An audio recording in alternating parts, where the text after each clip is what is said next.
Welcome back to The Rick Smith Show. Now, here is Rick Smith.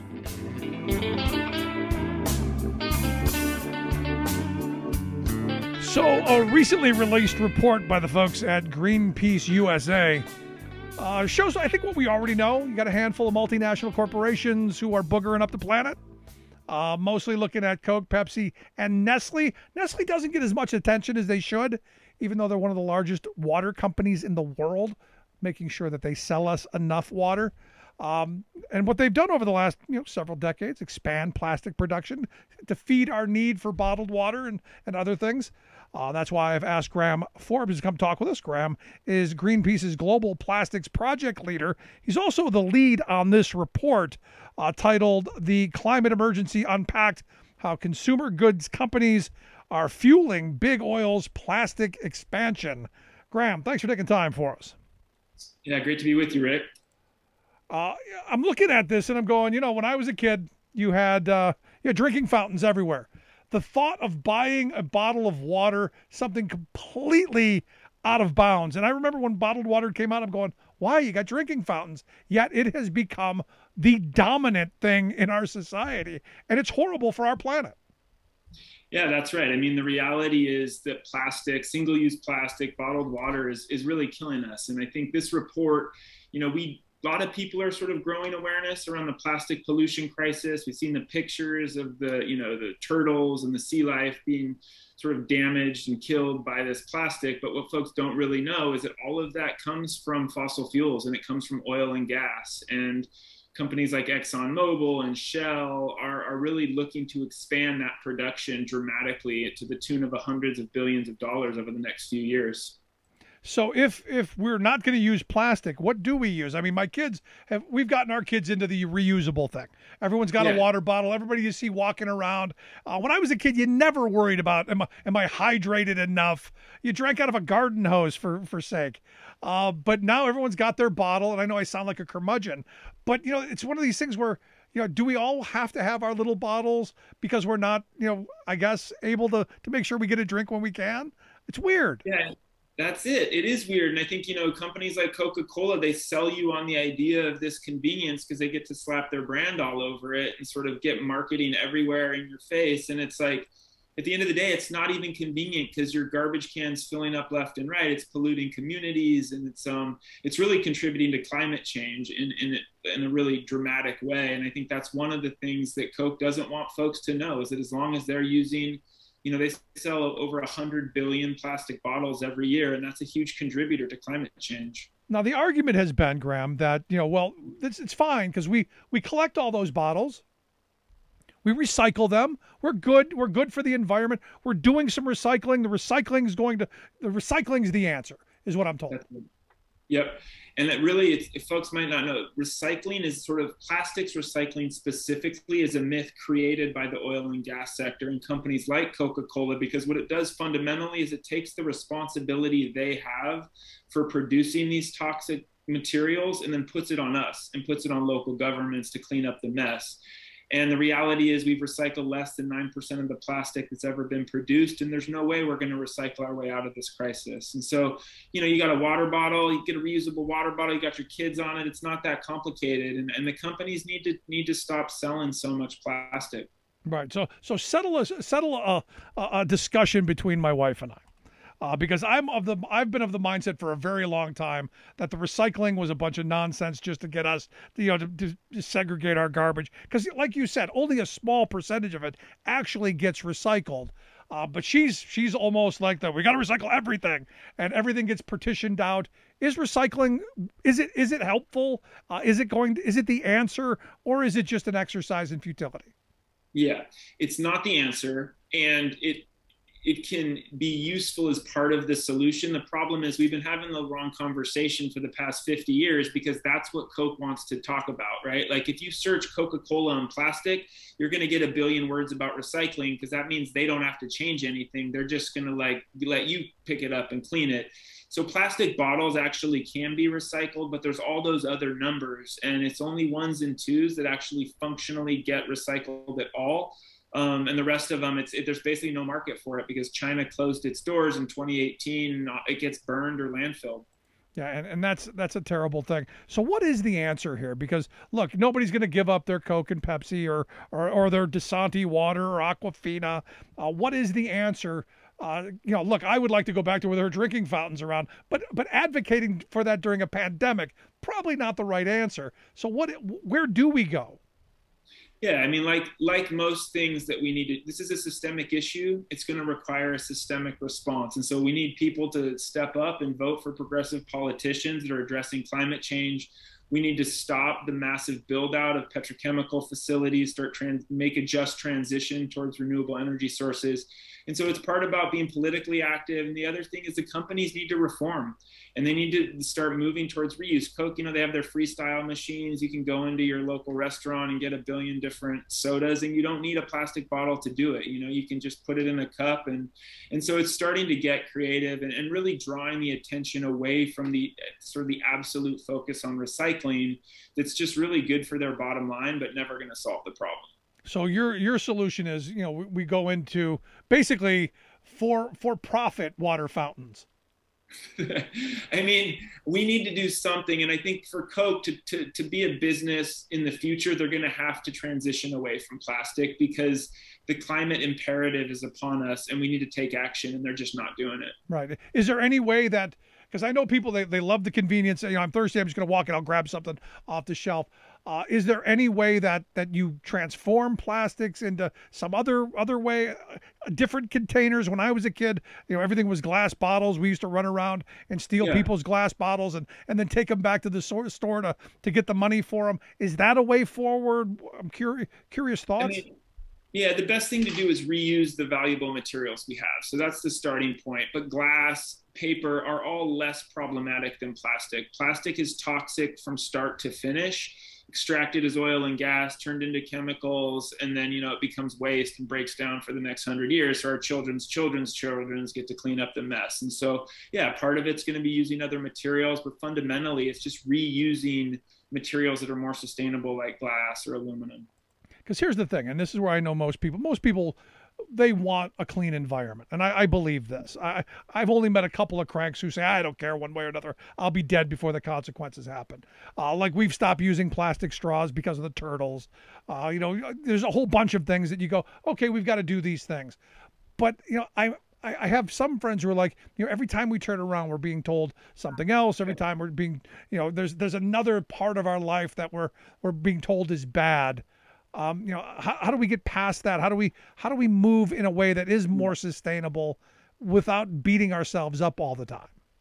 Absolutely. I mean, this is not about personal responsibility. Like fundamentally, it's about government stepping up to hold corporations accountable and getting corporate influence out of our democracy, which is across the board. That's a labor issue. That's an environmental issue. Right now, we have an entire party dedicated towards advancing private interests over our collective interests. And that's a huge problem. And so, at the end of the day, it comes down to political power. No, that's an excellent point that you make, because, you see what's going on right now. The last 4 years were some of the worst years for regulatory oversight. You had a president who was very, very clear. We're going to destroy as many regulations as possible, and we're going to transfer as much power to corporate special interest as they can. And this is the kind of thing that we end up with because, as you've pointed out, it's a policy thing.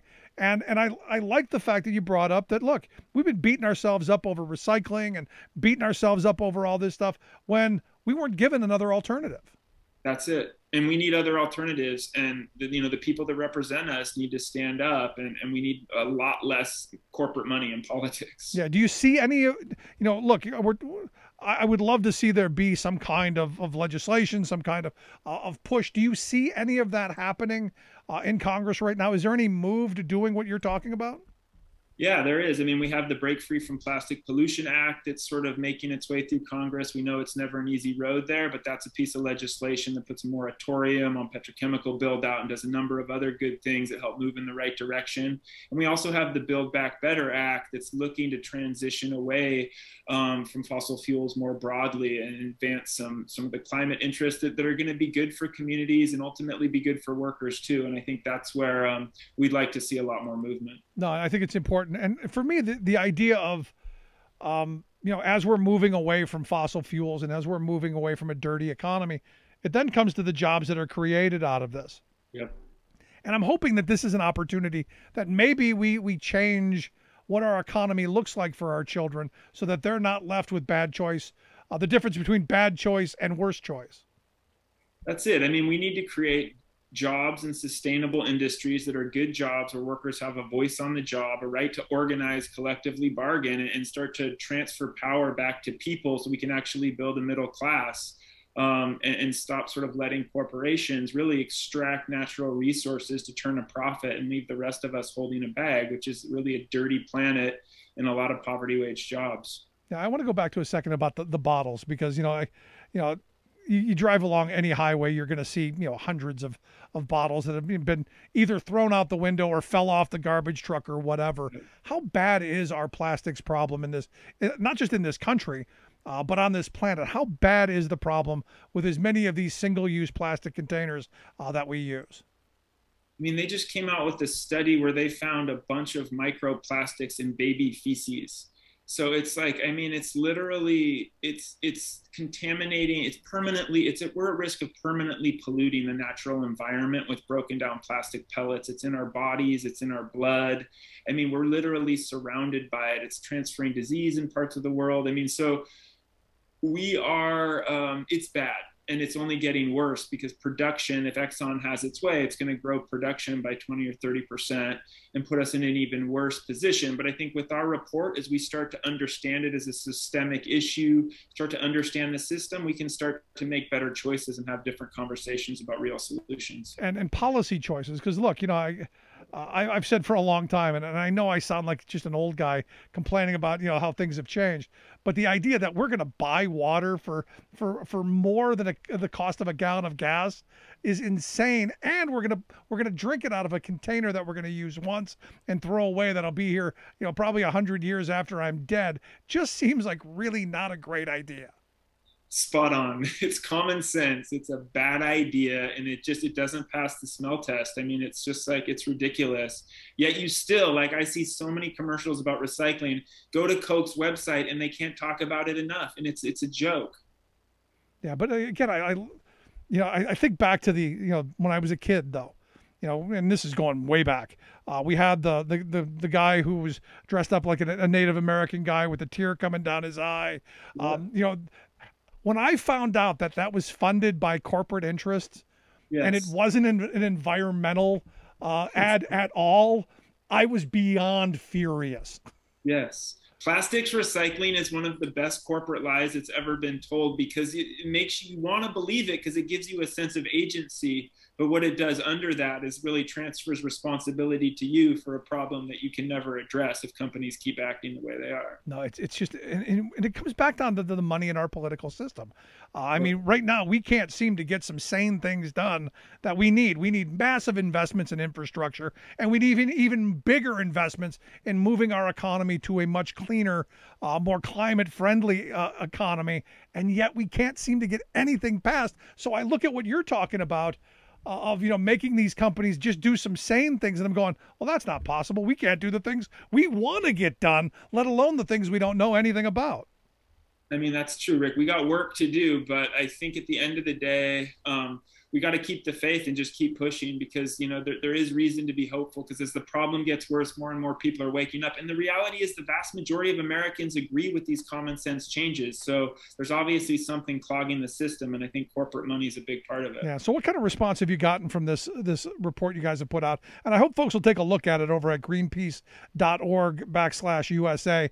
It's called the Climate Emergency Unpacked: How Consumer Goods Companies Are Fueling Big Oil's Plastic Expansion. That's at greenpeace.org/USA. Go through this with me a little bit. What kind of response are you getting? It's been good. I mean, I think for a lot of these companies, it's been a huge wake-up call because they like to position themselves as friendly, climate-friendly companies. Coke doesn't put itself in the same category as an Exxon and, likes to believe they're going to exist long into the future. And so I think what we've accomplished with this is sort of reframing the conversation, looking much more at the source, talking about reuse and how they're going to really transition towards new business models. And so we've been pleased with that. we're doing lots of shows and kind of just getting the message out there that plastics is a climate problem as well as a pollution problem in its own right. And so we need to start looking at systemic solutions. So just so we're clear, we were not talking about, having to drink out of our hands in the future, though. Is it? We can do this. I get some of my friends who go, "Oh, you tree huggers, you're all the same. You want us just standing around looking at each other and not having any economy." And that's not what you're talking about here. No, not at all. And I mean, these things are compatible. And the dichotomy, this false dichotomy about environmental interest versus, actually having economic, that is put forward by corporate America to keep us from making true progress, distributing wealth, and building an environment that works for everyone and an economy that works for everyone. So don't believe that. Yeah. So while you're the global plastics project leader at Greenpeace, you're also a former labor guy like me, who wants people to have good family-sustaining wage jobs with health care, with retirement security, and with job security. And I don't think you want to put people out of work. I think you want people to live decent lives. It's fundamental. I mean, when we talk about system redesign, it needs to start with the people who are working in these sectors and making sure that they can have jobs that can actually take care of their family, right? Yeah, all the things you just said.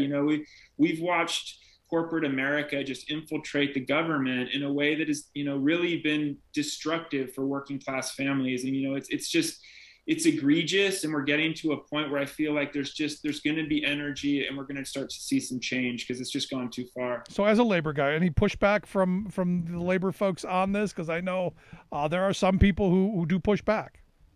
Yeah, no, and we haven't had any, we work with the Teamsters, we work with UFCW, and we work with other unions. I mean, because at the end of the day, again, public interest, environmental interest, workers' rights, these are things that we share and the values are there. And I think, we're stronger together. And, I've had a lot of progress working on both sides in both of these movements to build power.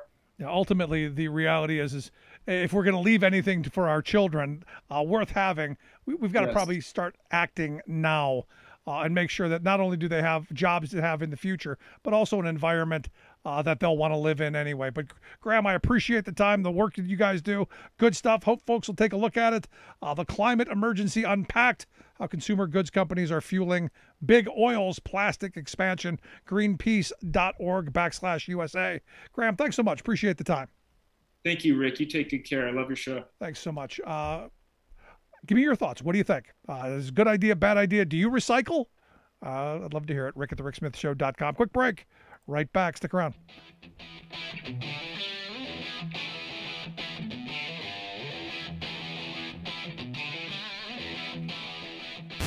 Saving work in America, one show at a time.